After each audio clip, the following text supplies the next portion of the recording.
ओम श्री वेद पुरुषाय नमः। नमस्कार। आरंभ करते हैं। आज है 21st क्लास, तो बहुत अच्छा दिन है और क्लास है श्रीमद् भगवद गीता शंकराचार्य जी का भाष्य और आरंभ किया जाता है। ओम श्री सीतारामचंद्राभ्यां नमः। नमो गुरुभ्यः। अथ कालदेवताः श्री संवत् 2080 पौष शुक्ल पक्षः अमावस्या गुरुवारः पुनर्वसु नक्षत्रम उत्तरायणम शिशिर ऋतुः। ओम तत्सत् श्री शंकराचार्याय नमः। पूर्व पक्ष। आज का जो टॉपिक है वो बहुत ही महत्वपूर्ण है क्योंकि बहुत ही ये कंट्रोवर्शियल, ये एक विवादास्पद विषय है। क्या वेदोक्त धर्म सभी मनुष्यों की सामान्यता को स्वीकार करता है या असामान्यता को स्वीकार करता है?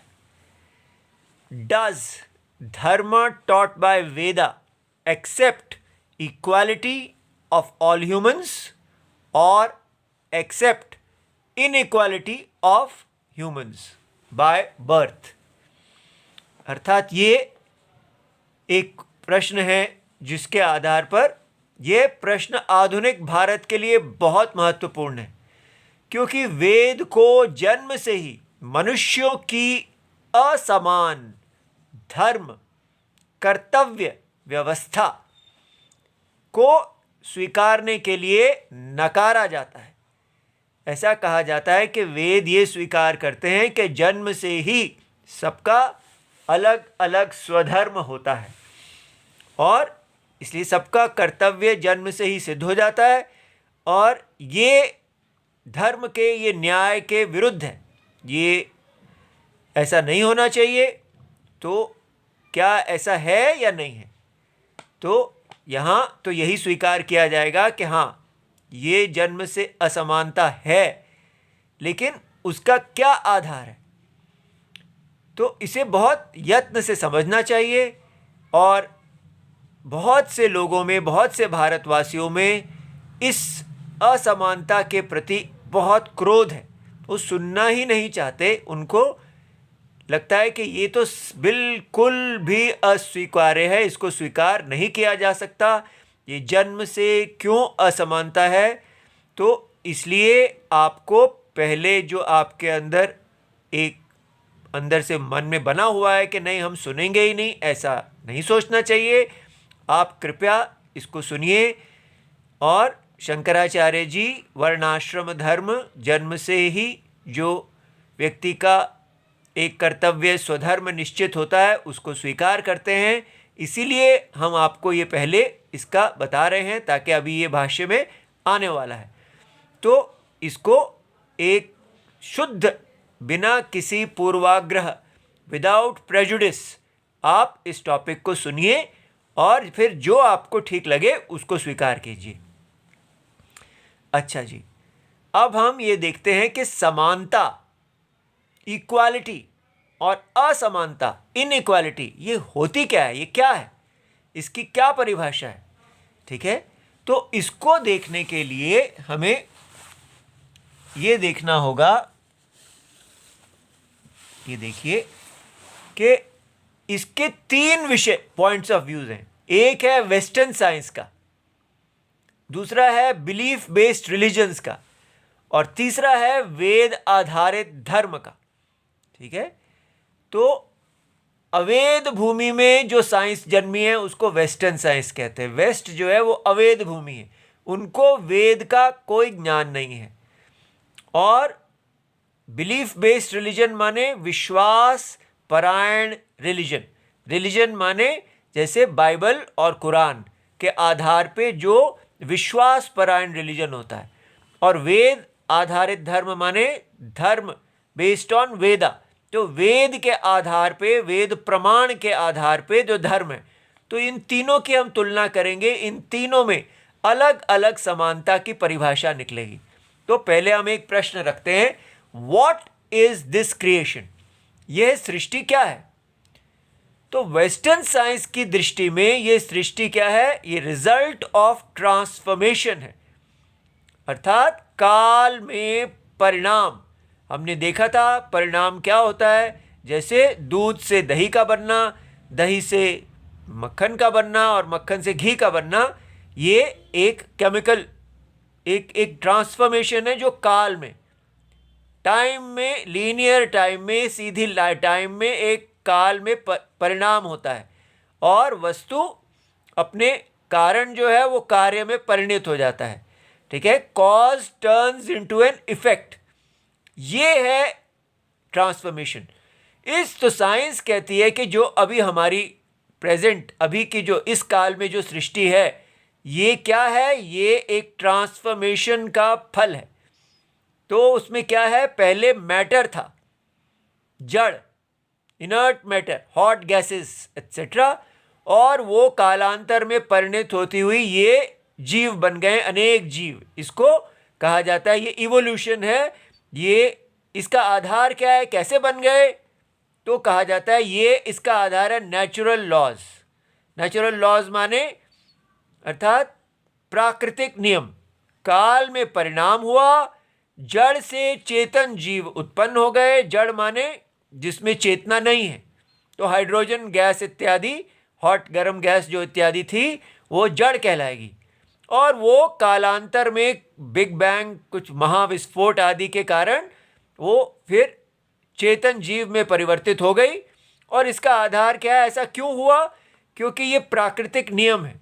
साइंस का मानना है कि ऐसे नियम हैं, नेचुरल हैं, वो अपने आप हैं, वो किसी ने बनाए नहीं हैं, बस ये नियम हैं और इन्हीं नियमों का आधार पालन करते हुए ये कॉजेशन हो रही है, ये एक कार्य कारण भाव हो रहा है। तो उसके कारण ये जीव जो है इनकी उत्पत्ति हो गई। तो इक्वालिटी क्या है यहाँ पर? कि सब लोग पहले मैटर थे और हम सब लोग वो फिर इवोल्यूशन के कारण वो जो है, अब हम धीरे धीरे छोटे जीवों से बड़े बड़े होते हुए ऐसे आए हैं। तो सब में एक समानता है, हम सब एक इस प्रकार के ट्रांसफॉर्मेशन से होते हुए आए हैं, ऐसा साइंस मानती है। तो वैसे ये कितना गलत है, इसके ऊपर भी चिंतन किया जा सकता है। छोटा सा करते हैं, वैसे ये विषय नहीं है, पर फिर भी आप ये आया है तो कहना जरूरी है कि ये मानना कि जड़ से चेतन की उत्पत्ति हुई है, ये बहुत ही गलत आइडिया है। क्यों?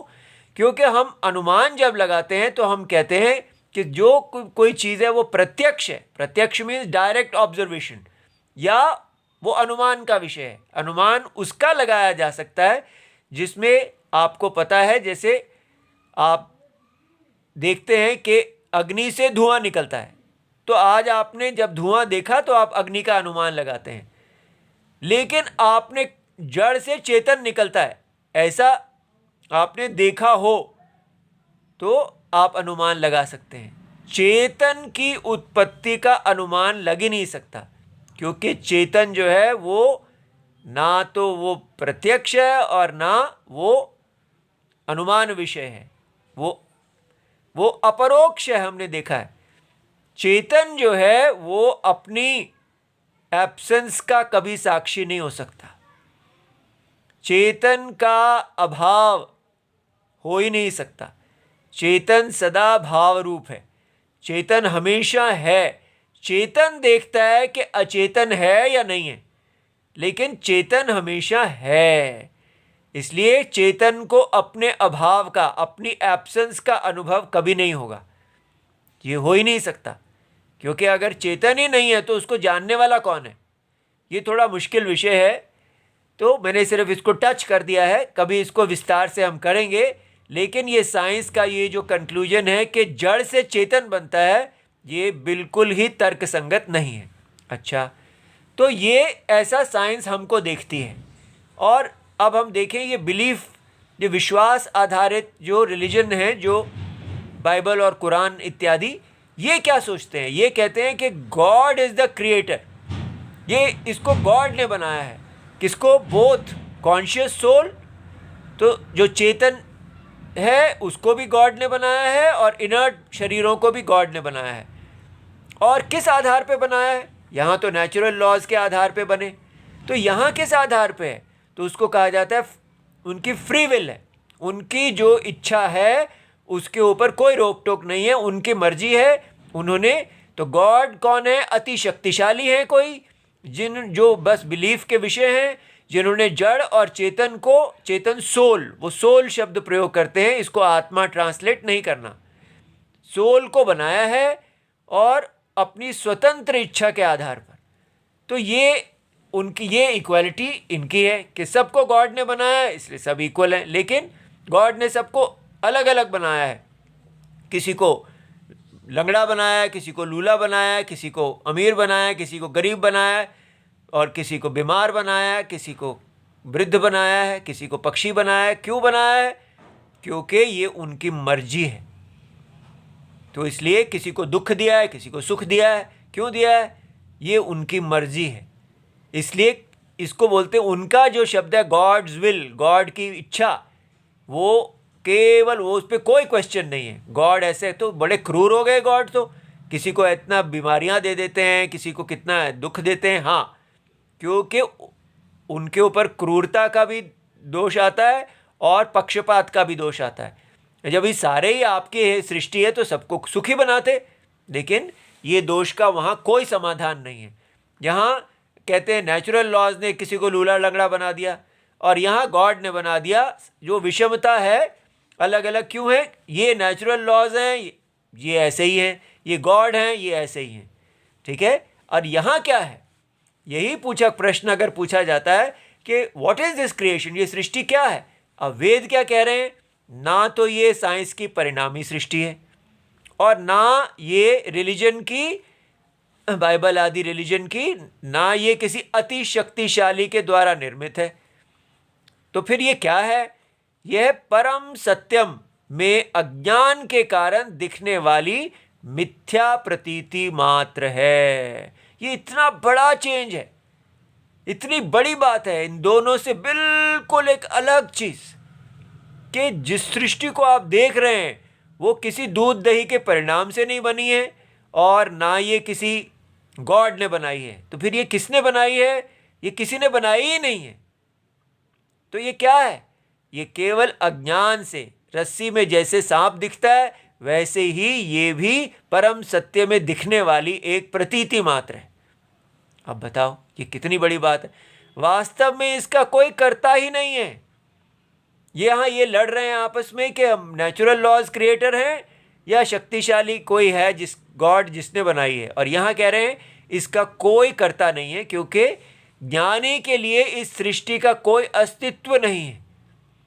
जैसे रज्जु में अगर आपको सांप दिखता है तो जो ज्ञानी होता है उसके लिए सर्प का कोई अस्तित्व नहीं है, अज्ञानी के लिए सर्प का अस्तित्व है।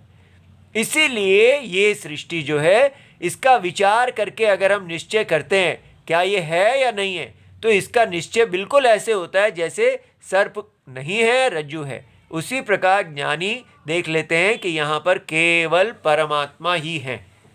तो ये एक बड़ी अलग प्रकार की माया सृष्टि है। तो वेद इसे माया सृष्टि कहते हैं। परम सत्य ही जगत की चेतन आत्मा है। ये बात समझ में आई कि जो भी आप चेतनता देख रहे हैं वो स्वयं परम सत्य ही है। वह ही चेतन आत्मा अज्ञान दृष्टि से अनेक जीव प्रतीत हो रहे हैं। अब यहाँ जो कहा कि कोई गॉड हैं और जिन्होंने ऐसा किया कि वो सोल, जो चेतन को वो सोल कहते हैं, सोल बनाई और फिर शरीरों के अंदर डाल दिया। और यहाँ क्या कहा जा रहा है? चेतना जो है, वो आत्मा जो है, वो स्वयं परम सत्य है। सत्य को कोई नहीं बनाता, सत्य है। जो सत्य है वो अज्ञान दृष्टि से अनेक दिख रहा है। तो यहाँ चेतन से जीव की उत्पत्ति है। साइंस में क्या था? हमने देखा कि अचेतन, जड़ से चेतन जीव आए, मैटर, पहले हाइड्रोजन इत्यादि है, फिर चेतन जीव आ गए। और इनके यहाँ पर क्या है कि दोनों, चेतन और जड़ दोनों को जीरो से बनाया। और यहाँ इधर क्या है? पहले चेतन है, केवल चेतन, और चेतन से को आपने अज्ञान दृष्टि से देखा तो वो चेतन जो है शरीरवान हो गया, बस उसका शरीर आ गया, वो शरीर के अंदर जैसे प्रविष्ट हो गया। वो शरीर क्या है? सर्प। ठीक है, तो इसलिए वास्तव में चेतन का कोई शरीर नहीं है, चेतन शुद्ध चेतन है। और चेतन को कारण शरीर मिल जाता है, कारण शरीर से कार्य आ जाते हैं, और वही एक ही चेतन अनेक जीवों की तरह दिख रहा है, प्रतीत हो रहा है अज्ञानी को। बस ये है यहाँ की सृष्टि। अब हम आगे चलते हैं कि अगर ये ऐसा है तो हम ये देखते हैं कि ये देखिए कि जीव जो हैं उनके शरीरों की माया सृष्टि का आधार क्या है? तो जब वहाँ नेचुरल साइंस ने कहा नेचुरल लॉज, और यहाँ गॉड ने की विल, साइंस जो रिलीजन है वो कहता है गॉड की विल है, गॉड की इच्छा है, जो मर्जी करे। लेकिन यहाँ क्या कहा जा रहा है? यहाँ कहा जा रहा है कि ये जो इनके शरीर अलग अलग बने, ये विराट शरीर है, इसके अंदर ही हम लोग हैं भगवान। ये जागृत अवस्था है, तो पूरी जागृत अवस्था चेतन का शरीर है, तो उसके सबके अलग अलग शरीर होने का कोई लूला लंगड़ा इत्यादि क्यों है? पूर्व जन्म के कर्म, पूर्व जन्म के जैसे जैसे जिसके कर्म है उसके अनुसार उसको शरीर मिला है। तो कोई अधिक इंटेलिजेंट है, कोई कम है, सारी जगत की विषमता गॉड की विल के आधार पे नहीं है। तो ये जो ना गॉड पे कोई पक्षपात का यहाँ पर दोष आता है हमारे भगवान पे, और ना हमारे भगवान पर यहाँ कोई क्रूरता का दोष आता है कि ये कैसे भगवान है, इतने लोगों को दुख क्यों देते हैं। दुख और सुख जो है उसका आधार पूर्व जन्म का कर्म है। और वहाँ जो रिलीजन है वहाँ पर कोई पूर्व जन्म है ही नहीं, क्योंकि गॉड पहली बार जो है शरीर बनाते हैं और उसमें सोल डाल देते हैं, और सबका एक ही जन्म है। बस एक जन्म में अगर आपने गॉड की बात मानी तो आप नित्य हेवन में पहुंच जाएंगे, इसलिए नहीं मानी तो नित्य हेल में पहुंचेंगे। और यहाँ पर क्या है? आत्मा अज्ञान दृष्टि से अपने आप को जीव समझ रहा है और एक संसार चक्र में है, अज्ञान में ही। और वो कभी ब्राह्मण पैदा होता है, कभी क्षत्रिय, जो सिर से पैदा होता है उसको ब्राह्मण कहते हैं, जो भुजा से हुआ आदि काल में उसको क्षत्रिय हुआ, और जो जांग से पैदा हुआ वो वैश्य हुआ, और जो पैरों से हुआ वो शूद्र हुआ। तो जैसे हमारे मानव शरीर में होता है कि सिर जो होता है वो सबसे ज़्यादा आदरणीय है, और इस प्रकार नीचे नीचे एक आदर का तारतम्य है, एक ग्रेडेशन है।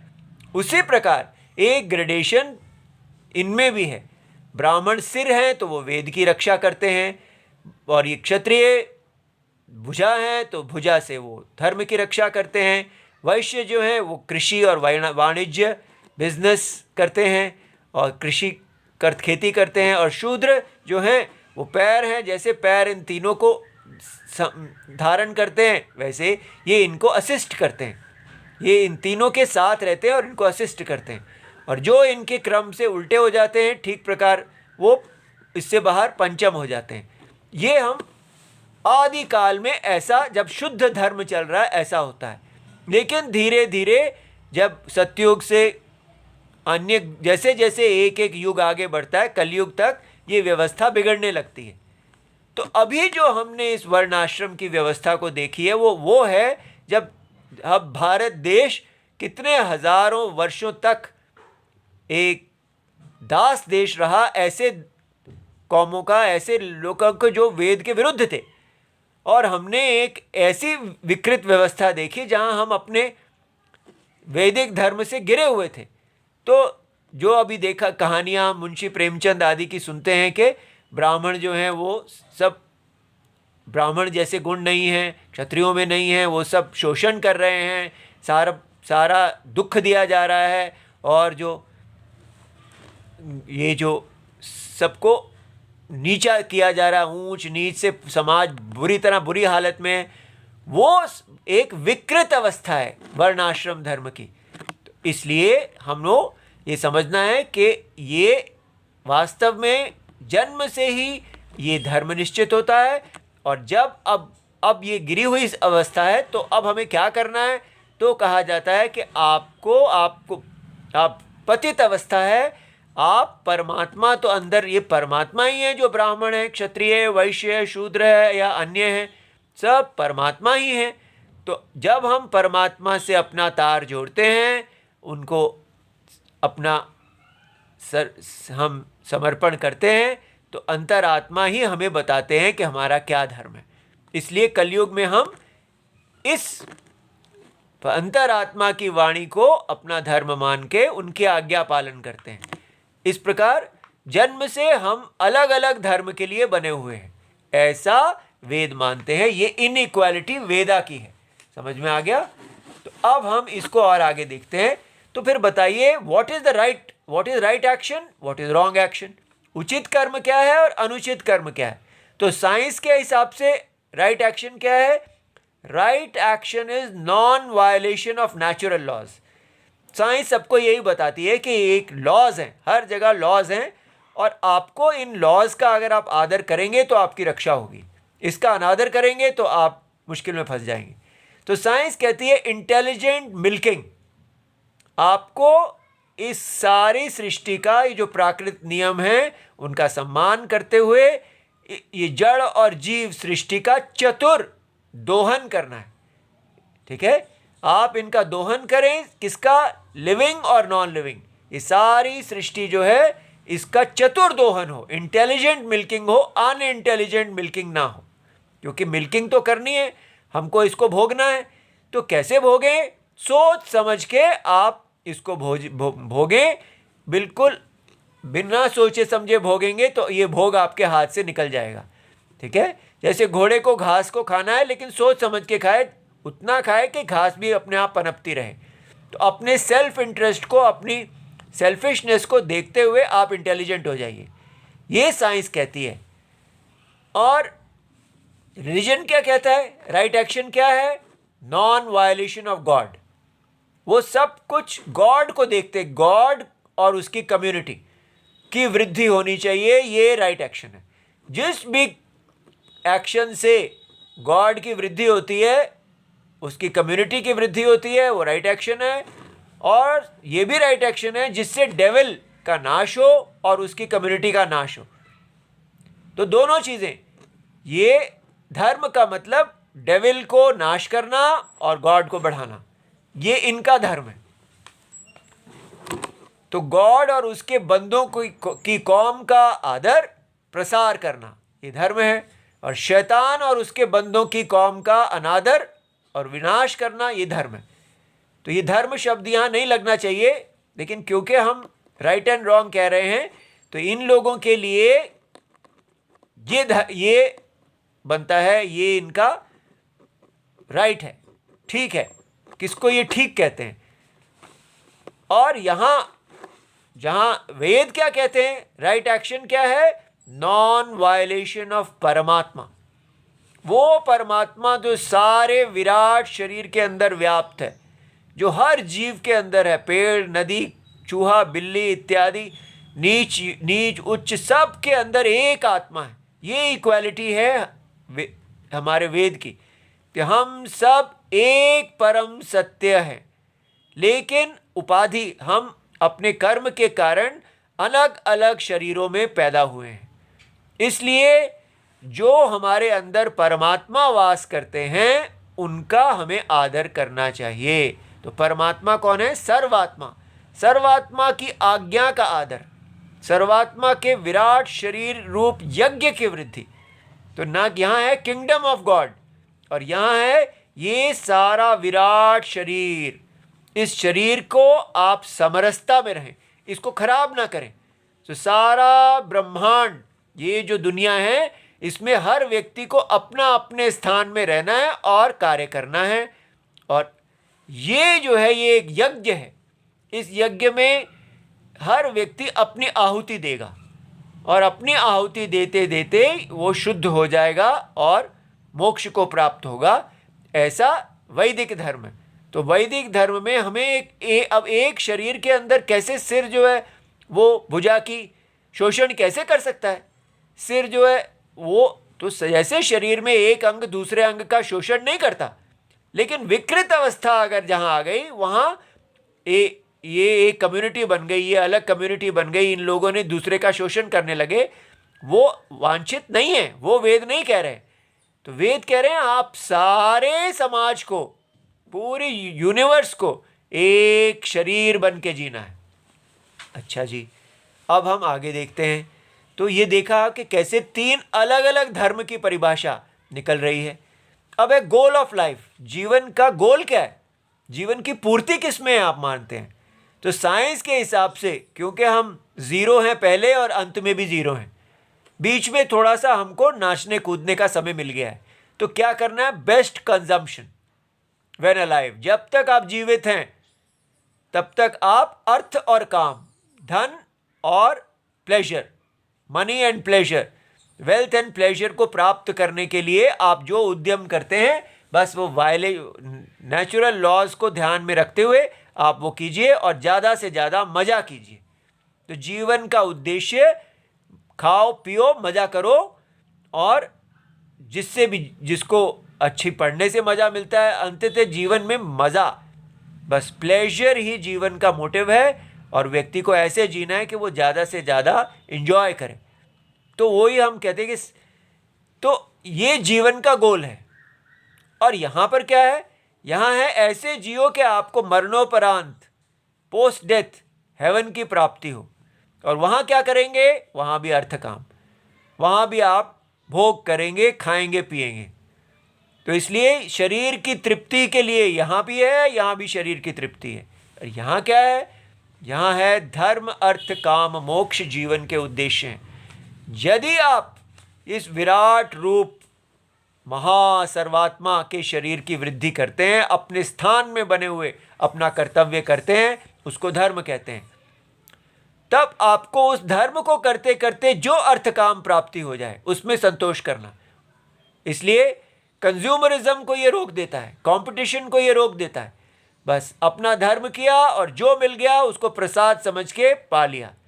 ऐसे करते हुआ जब व्यक्ति जी रहा है तो वो मोक्ष के लिए तैयार हो जाएगा। उसको ये ब्रह्म का, भगवद गीता का जब उपदेश मिलता है, उसका मन शुद्ध है, वो जीते जीते ही मृत्यु को जीत जाता है और वो परम सत्य को प्राप्त हो जाता है। इसलिए यहाँ मोक्ष है, धर्म है, अर्थ काम केवल धर्म के अंदर है। ठीक है, धर्म करते करते जो मिल गया उसमें संतोष। इसके लिए इसको आप पाने के लिए कभी धर्म के विरुद्ध नहीं जाएंगे। ठीक है। अच्छा, अब प्रश्न है कि स्वार्थी, सेल्फिश क्यों ना बने? तीनों कहते हैं सेल्फिश मत बनो। साइंस कहती है अगर आप सेल्फिश बनेंगे, अपने लिए सोचेंगे, तो आप मारे जाएंगे। क्यों? क्योंकि यहाँ इंटरडिपेंडेंस है, परस्पर आश्रितता। आप सब एक दूसरे पर आश्रित हैं। इसलिए ऐसा ना करो कि एक व्यक्ति जो है अपने स्वार्थ के लिए दूसरों को यूज़ करे।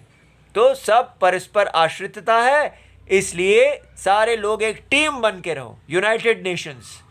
ठीक है, भारत भी एक पूरा भारत इकट्ठा रहे, इसलिए जब पूरा भारत प्रगति करेगा तो सब खाएंगे। अगर एक दूसरे को मारेंगे, क्योंकि हम सब एक दूसरे पे आश्रित हैं, इसलिए हमें सेल्फिश नहीं होना चाहिए। तो अपने स्वार्थ में ही हमको अपनी सेल्फिशनेस के ऊपर रोक लगानी चाहिए। ये प्रैक्टिकलिज्म है, इसको कहते हैं। आप जो है वो व्यवहारवादी होइए, प्रैक्टिकल बनो, प्रैक्टिकल बनो। पूरा भारत जो है यही बोल रहा है, प्रैक्टिकल बनो, be practical, be practical. Be practical का मतलब यही है कि अगर आप घोड़ा घास को खा जाएगा तो जिएगा कैसे? परस्पर आश्रितता, उसको थोड़ा घास का भी ध्यान रखना चाहिए। इसलिए सेल्फिश मत बनो, ये घोड़े सबका ध्यान रखो। तो ध्यान इसलिए नहीं रखना कि वो बड़ी अच्छी बात है, इसलिए ध्यान रखना है क्योंकि नहीं रखोगे तो मारे जाओगे। इसी तरह पति पत्नी का ध्यान क्यों रखे? परस्पर आश्रितता। ठीक है, कोई प्यार इत्यादि कुछ नहीं है, सेल्फ इंटरेस्ट में ही सब एक दूसरे का ध्यान रखें। अब बताइए ये जीवन क्या होगा जहाँ पर आप केवल सेल्फ इंटरेस्ट में एक दूसरे को प्यार की नाटक कर रहे हैं। और यहाँ क्या है? कौम के स्वार्थ के लिए व्यक्तिगत स्वार्थ का त्याग।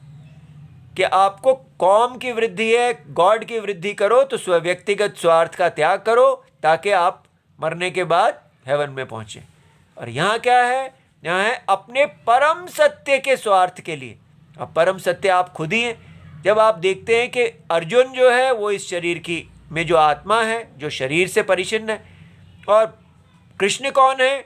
कृष्ण सर्वात्मा है, इसी शरीर में रहने वाले। तो कृष्ण जो परम सत्य हैं, उनकी आज्ञा, उनका स्वार्थ क्या होगा? वो तो सर्वात्मा है, उनका स्वार्थ केवल विश्व का धर्म ही होगा। ठीक है, उनका कोई स्वार्थ नहीं है, उनको कोई साम्राज्य नहीं लाना। वो इस जगत, वो जो इस अपने विराट शरीर का जो धर्म है उसके लिए निस्वार्थता। इसलिए यहाँ पर धर्म वास्तव में निस्वार्थता है, ना किसी व्यक्तिगत स्वार्थ के लिए। यहाँ पर व्यक्तिगत स्वार्थ को छोड़ के निस्वार्थ की आज्ञा पालन करो। परम सत्य निस्वार्थ है, तो व्यक्तिगत स्वार्थ का त्याग यहाँ कहा गया है। ये ही वास्तव में निस्वार्थता है। अब लास्ट में हम देखते हैं कि रिजल्ट क्या है। यहाँ पर नित्य अशांति है, क्योंकि जीव जो है वो भोग की चूहा दौड़ी जीवन है। सब कंजम्पशन के लिए एक दूसरे को खाएंगे, कंपीट करेंगे और बस समीकरण सत्ता का सेल्फिशनेस में जुड़ेंगे, सेल्फिशनेस में अलग हो जाएंगे।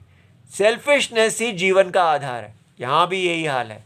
और यहाँ क्या है? व्यक्ति अपने धर्म का पालन करता हुआ शांति को प्राप्त कर लेगा, क्योंकि मन शांत हो जाएगा और उस शांत मन में वो मोक्ष का उपदेश पाके मोक्ष हो जाएगा। इसलिए ये वेद जो है, ये इस जो असमानता बताता है वो अपने कर्मों के आधार पर है, और वो यदि अपने कर्मों के आधार पर पाई हुई असमानता को के आधार पर व्यक्ति अपने स्वधर्म को करता है तो उसका ये महान फल है। ठीक है, ये आपके सामने हमने रख दिया है, आप देखिए। इति सर्वम शिवम। WhatsApp number 8577055977। और हम हैं स्वामी नित्यानंद सरस्वती। जय जय सीताराम। प्रणाम।